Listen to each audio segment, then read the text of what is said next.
Hola, ¿qué tal, jóvenes? Sean bienvenidos nuevamente a su clase de Derecho Constitucional.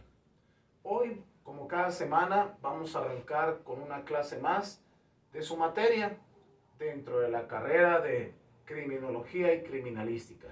Sean todos bienvenidos al Instituto Nórdico. Hoy sábado vamos a iniciar con una clase más. ¿Sí? Bueno, antes de iniciar, vamos a hacer un pequeño recordatorio de lo que vimos la semana pasada. Si recuerdan, la semana pasada estuvimos hablando de esa figura unipersonal, esa figura llamada el presidente de la República Mexicana. Hoy por hoy, Andrés Manuel López Obrador. Hablábamos de esa figura tan importante, de sus facultades que tiene como tal. No sé si recuerden, hablábamos que dentro de sus funciones principales es la de nombrar el secretario de la Defensa Nacional, brazo derecho del presidente de la República. En este caso también otra de sus funciones que tiene es las de nombrar al fiscal general de la República, que es otra de sus funciones el cual él tiene. Y dentro de muchas, de la mano de lo que es el Poder Judicial, diputados y senadores, así como de la mano de la Procuración de Justicia, que es el sistema judicial. Fue un tema muy importante en el cual hablamos pues de cuáles son los requisitos para ser presidente de la República y hablamos también, una de las tareas que les dejé, espero que la hayan subido a la plataforma, del sufragio efectivo, no reelección. Esa tarea que pues estamos hablando de la historia de México, estamos hablando de la etapa de Francisco y Madero, sufragio efectivo, no reelección. Al terminar esos 30 años de poder del presidente don Porfirio Díaz, entra este lema, sufragio efectivo, no reelección. Hablábamos que en ese tiempo entra don Venustiano Carranza, que una de las reformas que él hizo fue que todos los presidentes de la República duraran nada más 4 años en el poder. Hoy por hoy pues, sabemos que el presidente de la República, como el gobernador, su mandato constitucional es de 6 años. 3 años los presidentes municipales. Pero bueno, hoy vamos a ver un tema que es la continuación, yo considero que es muy interesante, en el cual pues vamos a seguir hablando de la figura del Estado. La figura del Estado como regulador, donde nuevamente nuestro presidente de la República forma parte muy importante y esencial en lo que es este tema.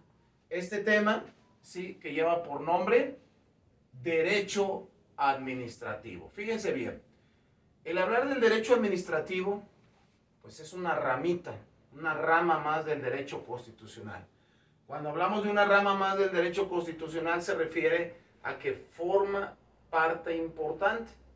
En este caso el derecho administrativo de la mano del presidente de la República, gobernadores, presidentes municipales, pues va a regir mucho el comportamiento de la sociedad, sobre todo jóvenes de las organizaciones no gubernamentales y gubernamentales también, ya que forman parte de lo que es un servidor público. Pero bueno, fíjense bien, tomen nota. Vamos a hablar primeramente de lo que es la naturaleza jurídica. Fíjense bien, siempre que toquemos algún tema, siempre que nos veamos en el análisis y el por qué va siempre un tema unido con otro, debemos de trabajar con la esencia del saber, el por qué o de dónde viene. Cuando hablamos de la naturaleza jurídica, fíjense bien, tomen nota. Adelante.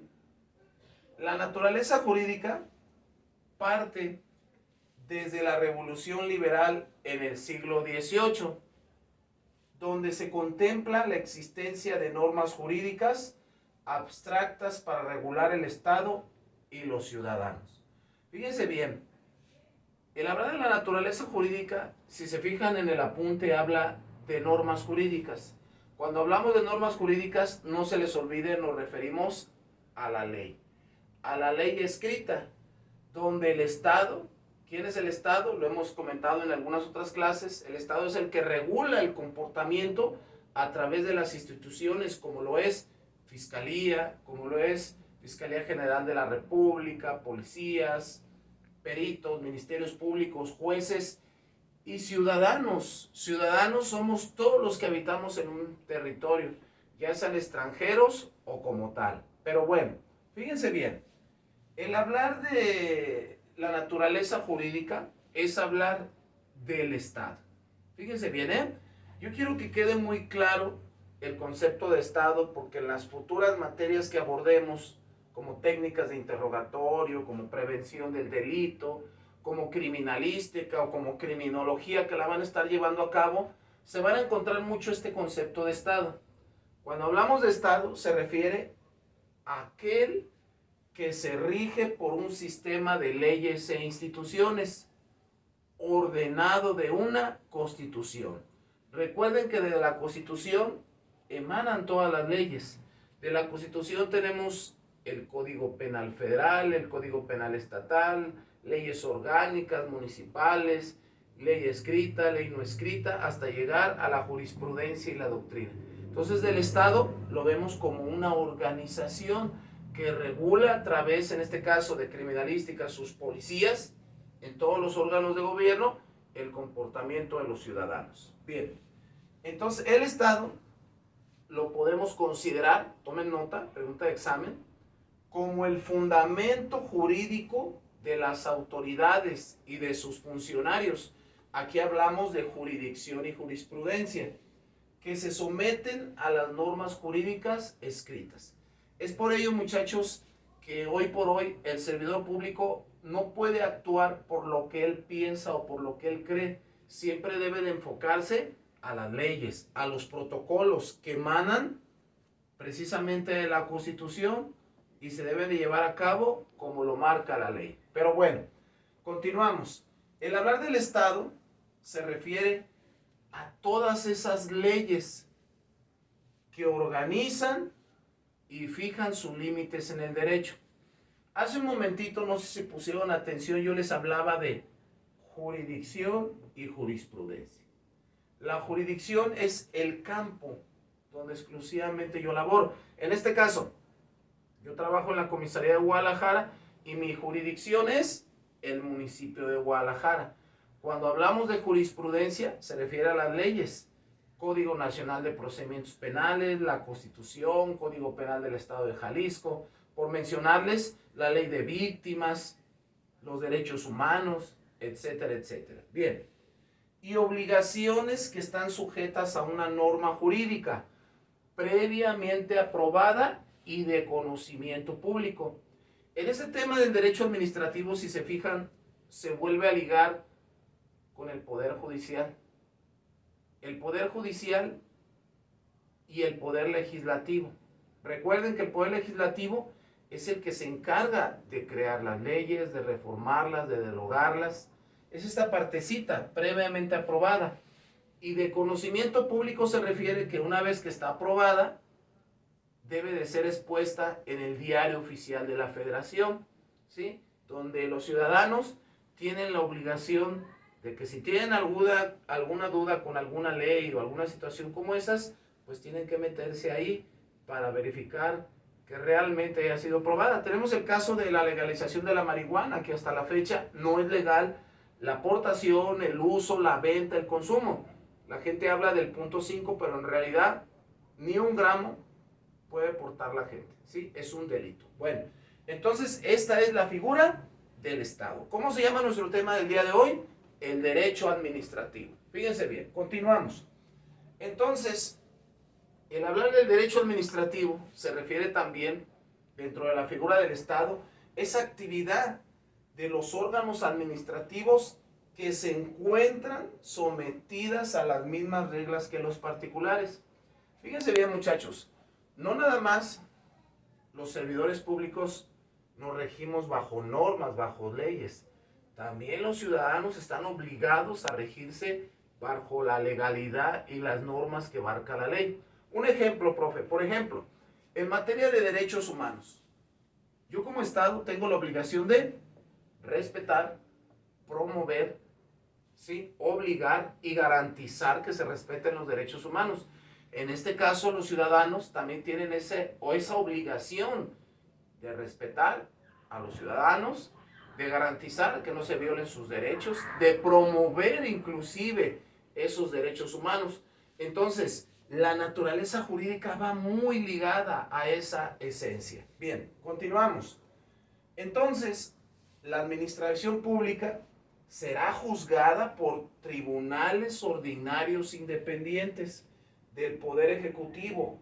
Todo era subordinado al orden jurídico. No sé si recuerdan en la clase pasada, el presidente de la República tiene que delegar funciones. Por eso se nombran los tres poderes de la Unión. El Ejecutivo tiene ciertas funciones. El Legislativo igual. Y el judicial, pues es en donde entramos nosotros como licenciados en criminología y criminalística.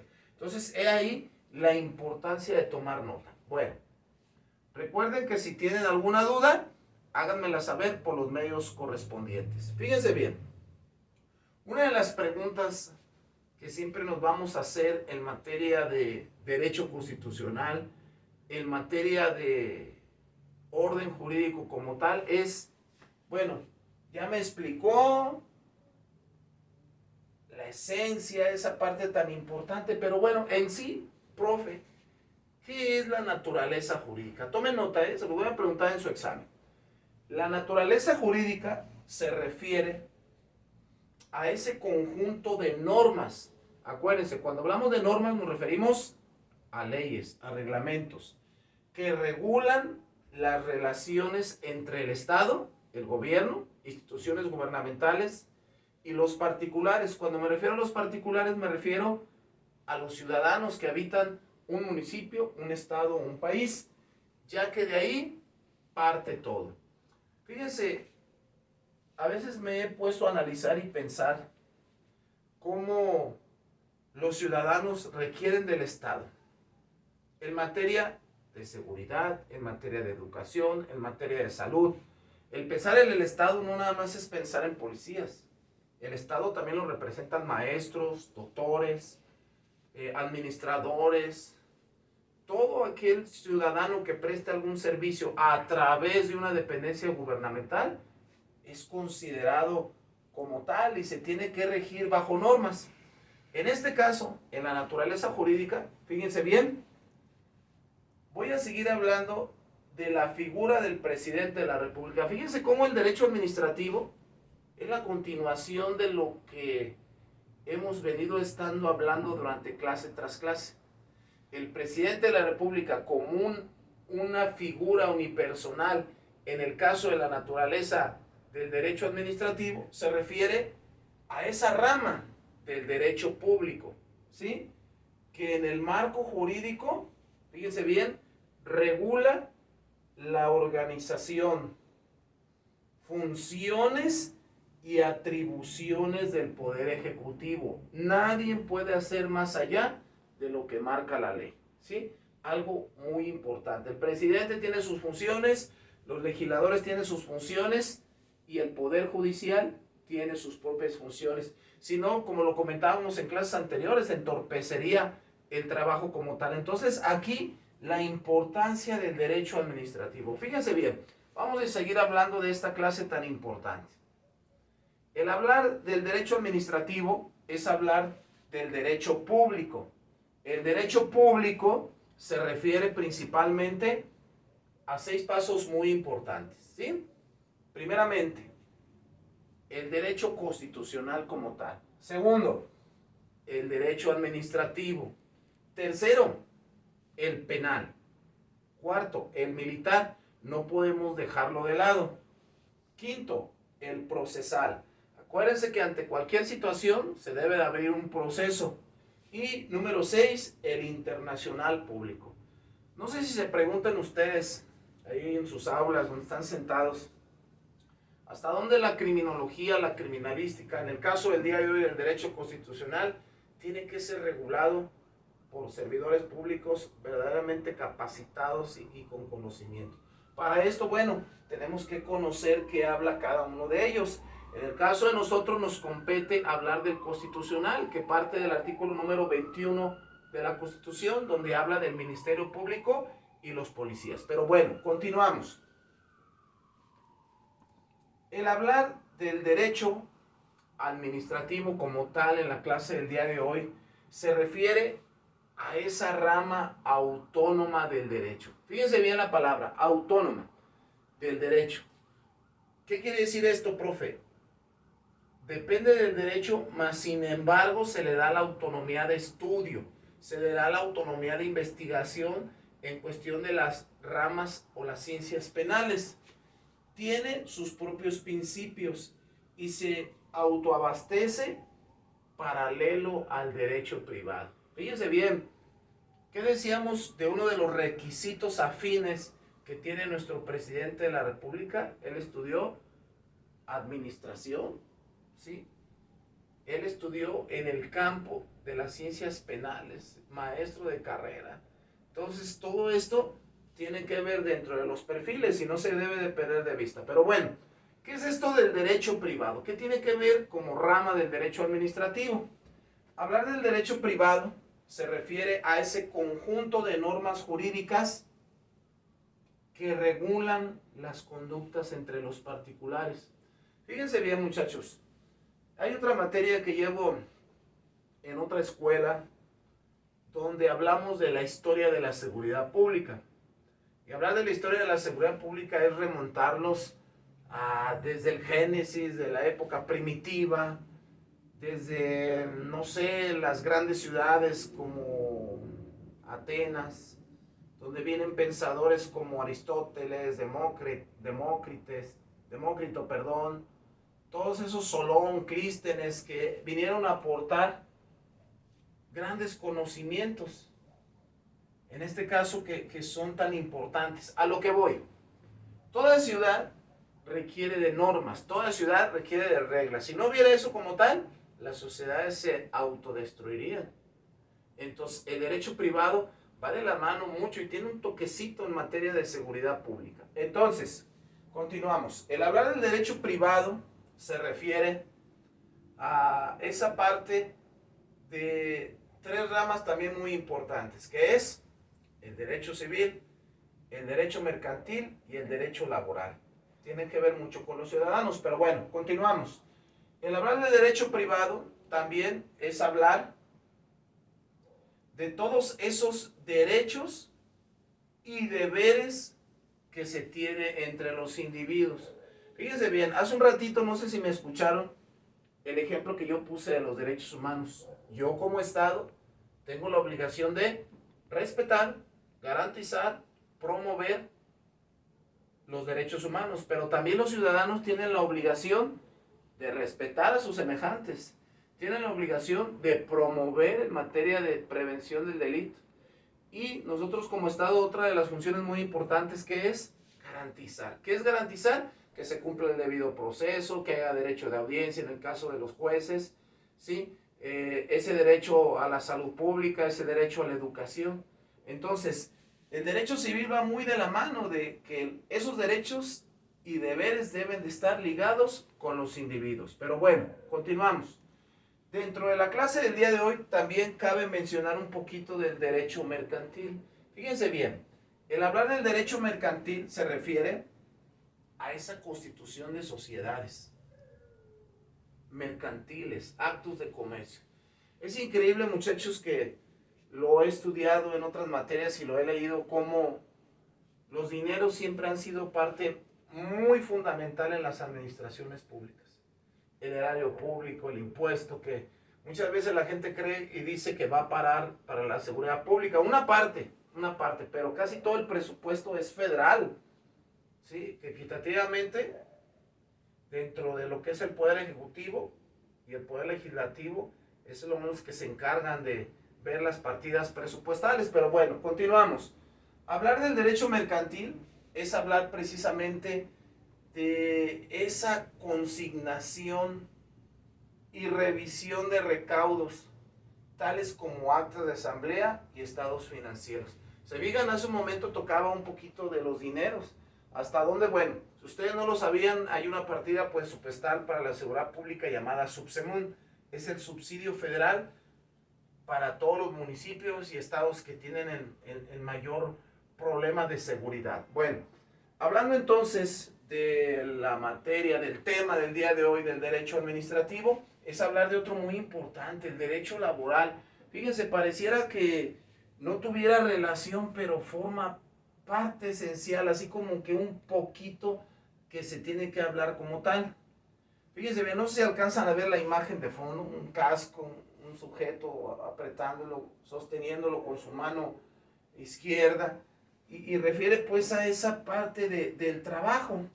Bueno, el hablar del derecho laboral, fíjense bien, se refiere a esa ciencia que se encarga de regular las relaciones existentes entre los particulares cuando hay una relación entre el trabajador y el patrón. ¿Se dan cuenta hasta dónde? Han pasado décadas, han pasado muchos años donde ha habido revoluciones, donde ha habido manifestaciones, por ejemplo el 1 de mayo, que es el Día del Trabajo. ¿Sí? Esas marchas que hoy pacíficas, tranquilas, antes de repente eran reclamos de cómo los patrones abusaban los salarios, los horarios, y hoy por hoy tenemos una ley federal del trabajo. Fíjense la importancia del derecho administrativo que venga a regular, a llevar ese Estado de Derecho y que los ciudadanos reciban lo justo que se merecen. Bueno, entonces, sigamos hablando del derecho administrativo. ¿Cuál es su ámbito? ¿A dónde? ¿Cuál es el objetivo? ¿Cuál es ese ámbito, esa jurisdicción? ¿A dónde va enfocado? ¿Qué relación tiene el derecho administrativo con el derecho constitucional? Fíjense bien, hablar del derecho administrativo, ¿sí?, se refiere a, primeramente, fíjense bien, se lo voy a ir hablando punto por punto para que lo vayamos entendiendo y sobre todo relacionarlo con lo que hemos estado hablando. El punto número 1 dice: la estructura y la organización del Estado. Muchachos, a mí me queda bien claro que donde quiera que vayamos, siempre va a haber reglas, siempre va a haber normas. Pero si estamos hablando del derecho administrativo y me lo marca en el punto número 1, la estructura es parte muy importante. ¿Por qué la estructura? Porque debe de haber un líder. El líder debe de tener la gente que lo asesore, que lo apoye. La estructura es precisamente para que el trabajo no se le cargue solamente a uno o a unos cuantos. Sobre todo en los estados. Imagínense, estamos hablando del Poder Judicial, estamos hablando de jueces, magistrados, peritos, policías, ministerios públicos. Todos los que trabajamos en el ramo de la Procuración de Justicia somos bastantes. Entonces, en el derecho administrativo se encarga de esa parte, regular las estructuras. Bien, número 2. Las facultades que las entidades públicas realizan como parte de su función pública. Lo comenté hace un momento. Cada una de las organizaciones gubernamentales tienen unas funciones muy en específico. Nadie puede hacer más allá de lo que la ley les permite. Por ejemplo, en el caso de los policías, chéquenle, el artículo 132 del Código Nacional de Procedimientos Penales nos habla de las obligaciones del policía, ¿sí? Una chance, si tienen, léanlo, y en el fracción número 10 habla de las funciones de criminalística: embalar, fijar, procesar, ¿sí? La importancia de que siempre nos guiemos por lo que marca la ley, ¿sí? Siguiente. Tercer punto, la relación con los particulares. Muchachos, no se les olvide, cuando hablamos de los particulares se refiere a los ciudadanos. Cuando hablamos del Estado, se refiere a todos los que representamos, en este caso al gobierno. Ya lo dije hace un momento: policías, peritos, jueces, ministerios públicos. Entonces aquí, muy importante, los particulares también tienen esa obligación de respetar, ¿sí?, garantizar, promover, etcétera, etcétera. Bien, continuamos. Número 4, son de carácter obligatorio.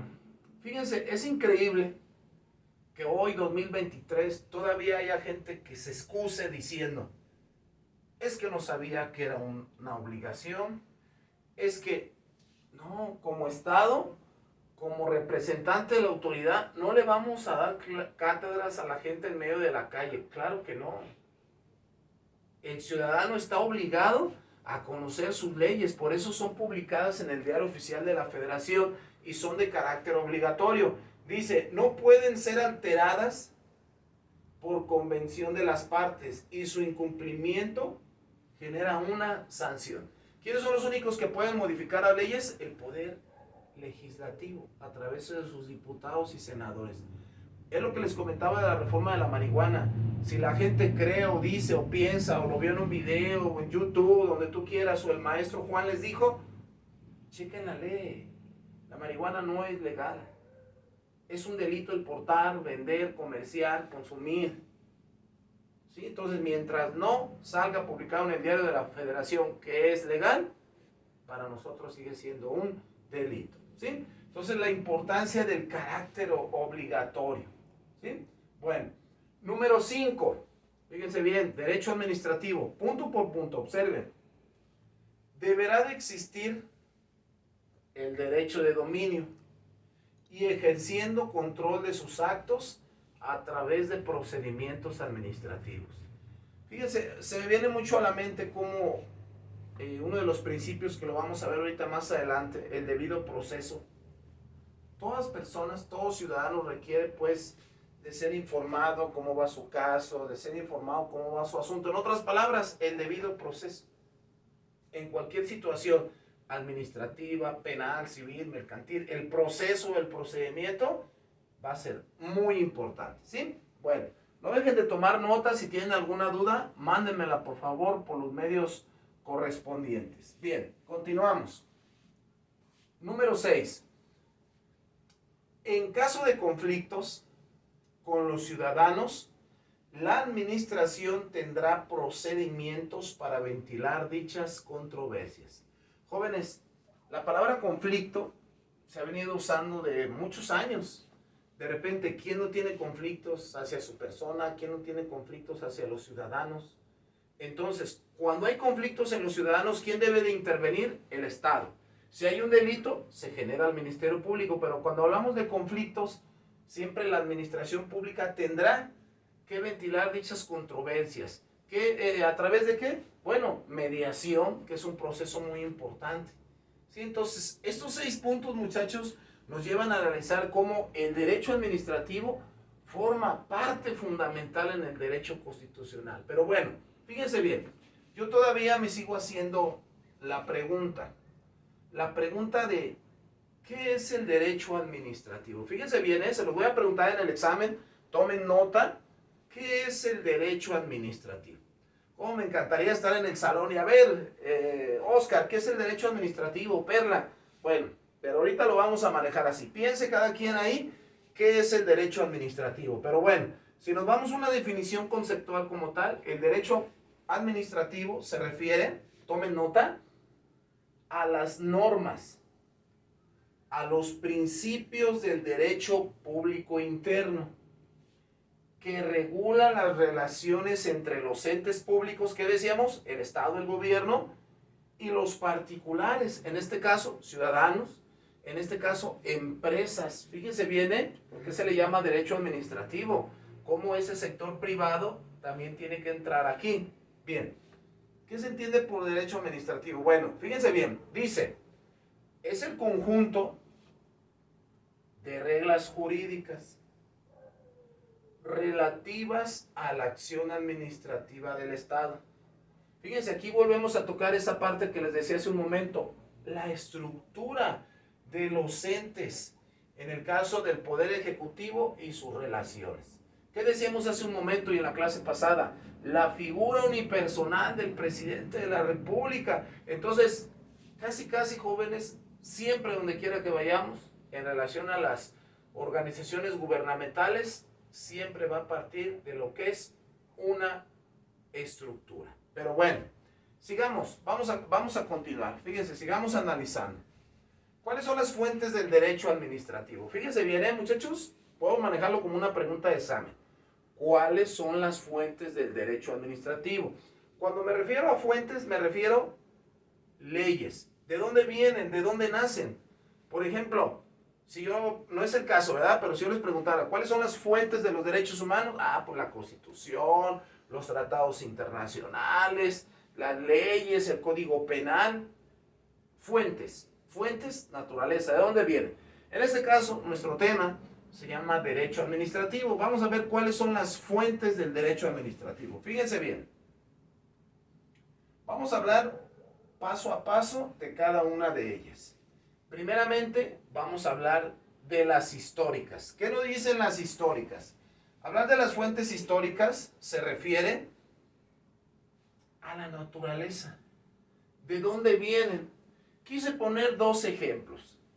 Los 10 mandamientos, los que son católicos se pueden dar cuenta de que nos hablan los 10 mandamientos. No robarás, no hurtarás, no levantarás falsos testimonios. Es la naturaleza. Otro más es el código de Hammurabi. La sociedad necesita regirse de leyes. La sociedad necesita regirse de normas. Si no lo hay, tendríamos un desorden total. ¿Sí? Reales. Continuamos. Segunda fuente. Las reales. Fíjense bien, ¿eh? Reales. Tomen nota. Cuando hablamos de las reales, nos referimos a la norma y a la conducta. Fíjense bien, hay una materia que imparto que se llama ética jurídica. Y hablar de la ética jurídica es hablar de lo bueno, lo malo, lo justo, de lo injusto. En este tema de la ética, yo hablo de las normas. La norma es las reglas. La norma es parte de la esencia de la moral. Estamos obligados todos a cumplirla. Entonces, en esta fuente se refiere a esos preceptos que rigen la conducta humana con la finalidad de asegurar la convivencia pacífica. Imagínense un Guadalajara sin semáforos a las 12 del día, toda la gente queriéndose atravesar o pasarse. Sería un total caos. Entonces las normas y las reglas son muy importantes como fuentes del derecho administrativo, ¿sí? Entonces, en esta parte muy importante dice, son actos que realiza el hombre con plena conciencia. Es increíble que yo todavía siga escuchando personas que me digan, ay, es que yo no sabía que tirar basura en la vía pública era una falta administrativa. No, señor, pues consulte su reglamento, métase a la página del Honorable Ayuntamiento de Guadalajara y ahí le va a decir cuáles son las faltas administrativas, ¿sí? Bueno, dice, deliberación, utilizando todas sus facultades racionales. Mucho me encuentro este tema de que soy menor de edad, no me puedes detener, pero estás obligado a comportarte. Sí, no te puedo detener, pero sí te puedo retener y ponerte a disposición a la autoridad conducente por algún delito. Sí, pero es muy importante. Acuérdense, el desconocimiento de la ley no te exime de responsabilidades. Entonces estamos todos obligados. Bien, continuamos. El hablar de este tipo de fuente es hablar de las normas religiosas. Fíjense bien, hay un autor llamado, lo hemos abordado en alguna otra clase, el doctor Miguel Carbonell. Doctor de la Universidad Nacional Autónoma de México, investigador, uno de los que creó el Código Nacional de Procedimientos Penales, y él habla de dos corrientes filosóficas, el ius naturalismo y el ius positivismo. En las normas religiosas se refiere al ius naturalismo. Dice en el ius naturalismo Miguel Carbonell que las normas religiosas provienen de la divinidad. ¿Sí? Ya lo decíamos hace un momento, los 10 mandamientos. Las normas religiosas son las que establecen los comportamientos religiosos regidos por un Dios, ¿sí? Yo a veces creo que todos los ciudadanos tienen esa partecita, esa necesidad de creer en algo. Normas religiosas. Continuamos. Las normas morales. Fíjense bien, ¿eh? Aquí estamos hablando de una ley no escrita. Las normas morales. ¿Cuáles son las normas morales? Pues los que estamos obligados a hacer como ciudadanos, dejarles el asiento a una persona de la tercera edad, no sentarse en los asientos amarillos, ¿sí? Por ejemplo, si vamos a ir a una fiesta, a un lugar propio, pues no podemos ir con short, no tenemos que estar comiendo con la boca abierta. Las normas morales buscan esa moralización de lo más valioso que tiene el hombre. ¿Cuál es lo más valioso que tiene el hombre? La vida, el bien jurídico tutelado, la convivencia. Imagínense si no hubiera una convivencia pacífica, los seres humanos se destrozarían unos con otros. Las normas morales. Bien, continuamos. En este tipo de fuentes del derecho administrativo, hablamos también de las normas jurídicas. Aquí sí estamos obligados a cumplirlo. No es como las morales, como las religiosas. No, aquí estamos obligados. Las normas jurídicas son las que se encargan de regular la conducta humana y así alcanzar justicia. La palabra justicia, darle a cada quien lo que le corresponde. La importancia entonces, muchachos, de estas fuentes del derecho administrativo y sobre todo saberlas llevar a cabo. Entonces, como Estado, estamos obligados pues a respetarlas como tal. Bien, continuamos. Las normas sociales. Por último, normas sociales. Regulan las relaciones entre los individuos derivada de la necesidad de existir. Bueno, creo yo, muchachos, que la convivencia pues, es parte muy importante entre los seres humanos. No hay convivencia. Yo creo que en una ciudad como Guadalajara, en una ciudad como México, la interacción entre los ciudadanos, las autoridades, los vecinos, todos, es necesaria. Y para esto pues debe existir las normas sociales. Un ejemplo, profe.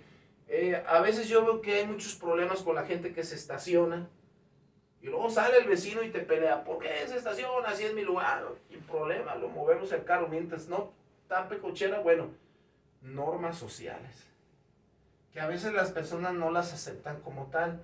Otro ejemplo, profe, normas sociales. No hay que cruzarse por en medio de las calles. Hay que ir a la esquina del semáforo y cruzarse por las líneas marcadas de blanco. Normas sociales, ¿sí? Hasta yo veo muchos lugares en las esquinas de las calles donde la gente inclusive se forma para subirse al camión. No como llega el camión y se paran y todo el mundo se quiere meter.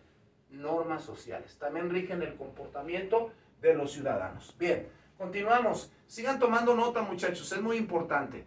Fuentes del derecho administrativo. Otra fuente de los derechos administrativos son las formales. Fíjense bien, formales. Voy a explicarles un poquito acerca de ello.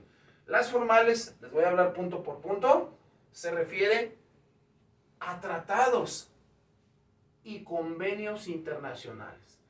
Todo lo que venga en un tratado, en un comercio internacional, debe ser aceptado por todos los países. Un ejemplo, profe, el derecho a la vida.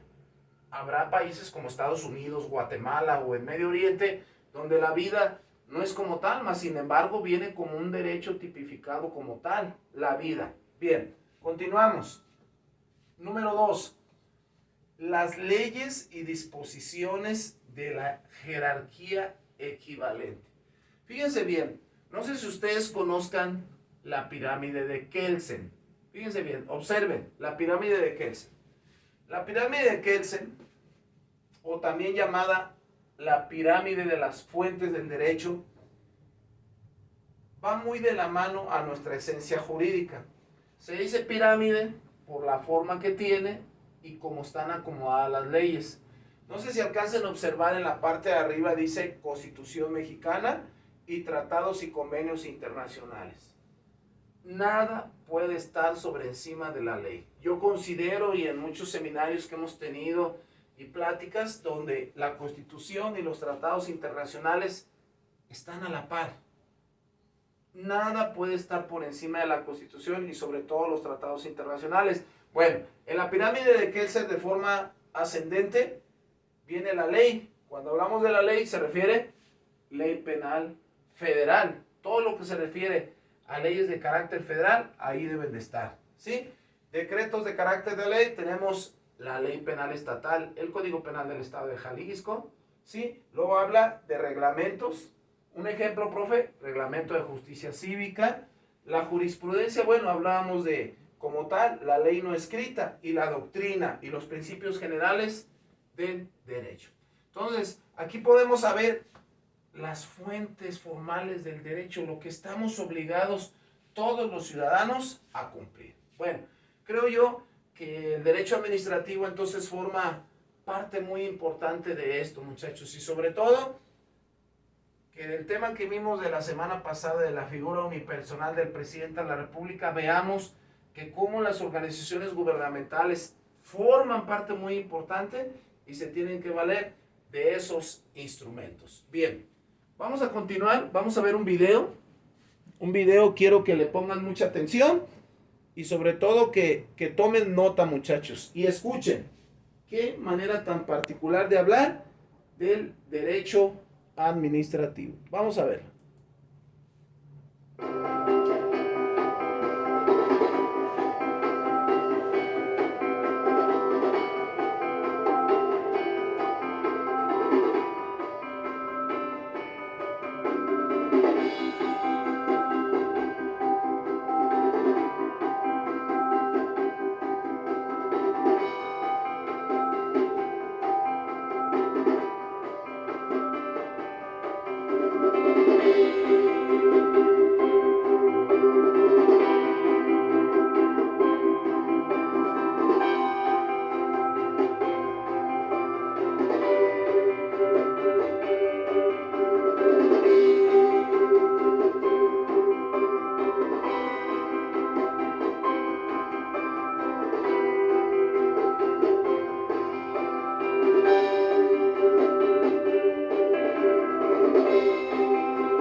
Este video viene a reafirmar parte de todo lo que hemos venido estado hablando durante la clase. La importancia de las leyes, la importancia de los servidores públicos que siempre van a estar al frente, no para abusar de la gente, sino para servir a la gente. Para esto, fíjense bien, vamos a ir cerrando el tema. Quiero que no dejen de tomar nota, no dejen de enviarme sus preguntas, que a la mayoría les he contestado por el grupo. Pero bueno, vamos a hablar de los principios del derecho administrativo. Fíjense bien, ahorita les voy a presentar los principios en general, pero más adelante vamos a ir hablando de cada uno de los principios. Si yo les preguntara en su examen, ¿cuáles son los principios del derecho administrativo? Bueno, me los van a mencionar como tal.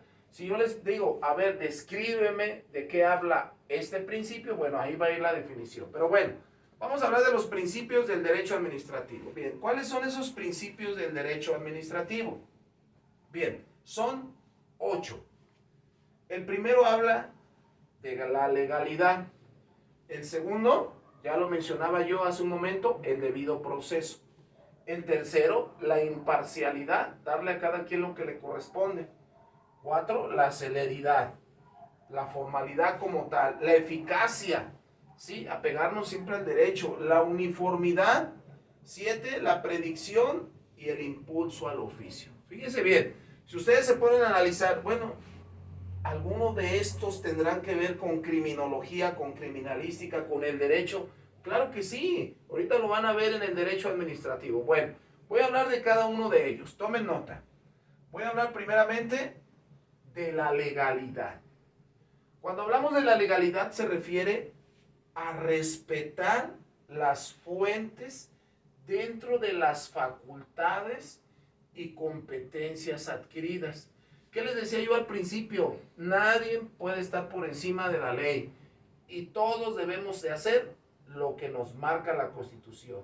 En el caso de servidores públicos, pues tenemos que enfocarnos a las obligaciones como marca tal cual. En este caso, los policías, la Ley General del Sistema Nacional de Seguridad Pública habla de cómo debe de ser el comportamiento y la función de un servidor público. Bien, primero, legalidad. Segundo, el debido procedimiento. Fíjense bien, cuando hablamos del debido procedimiento se refiere a esa parte que implica realizar actos que no produzcan indefensión, que sean favorables al administrado.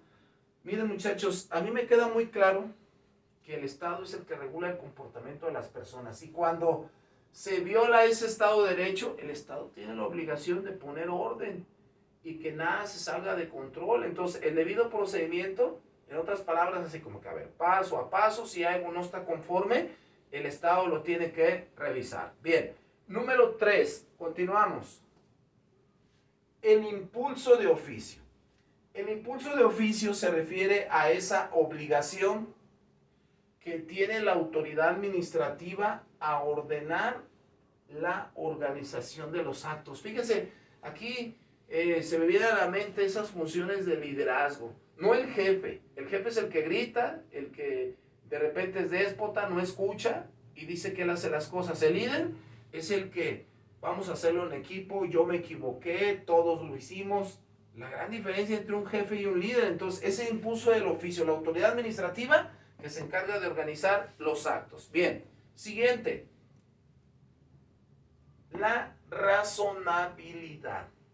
De veras, muchachos, conectamos el cerebro con nuestra boca al hacer las acciones. Acuérdense que como Estado no se nos permite cometer errores, porque un error cuesta la cárcel, un error puede costar la vida de las personas. Tenemos que estar muy atentos.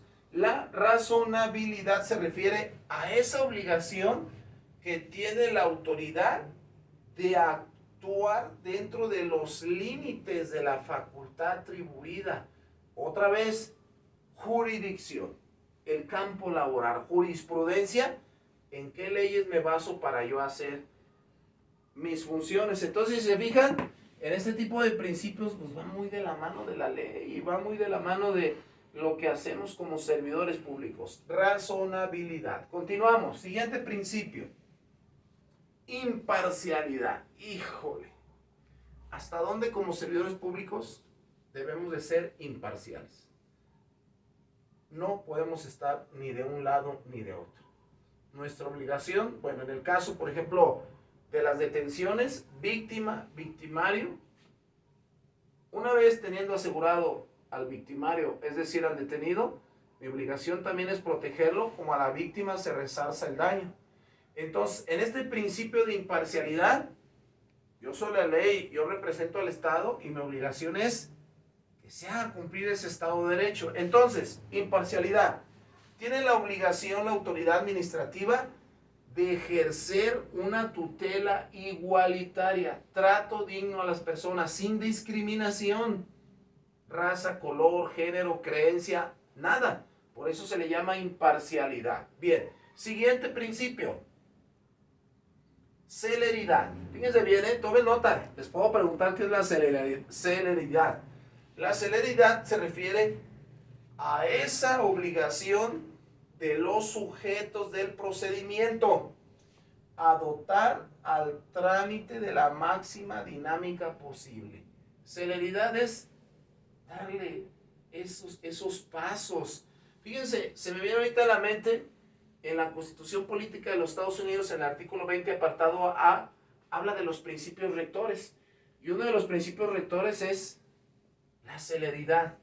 ¿Sí? ¿Qué es la celeridad? Que una vez que una persona es detenida, se le tiene que dar el siguiente paso y el siguiente paso, no se queda estancado ahí. ¿Sí? Los principios rectores, la celeridad. ¿Sí? Nadie puede, hasta el lunes o el martes, no. Una vez que es puesta una persona detenida a disposición de la autoridad, se le debe dar celeridad. ¿Qué es celeridad? Continuidad.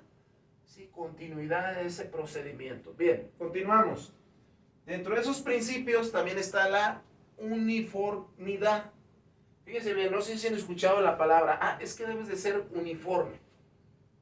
¿Sí? La uniformidad se refiere a la utilización de criterios objetivos.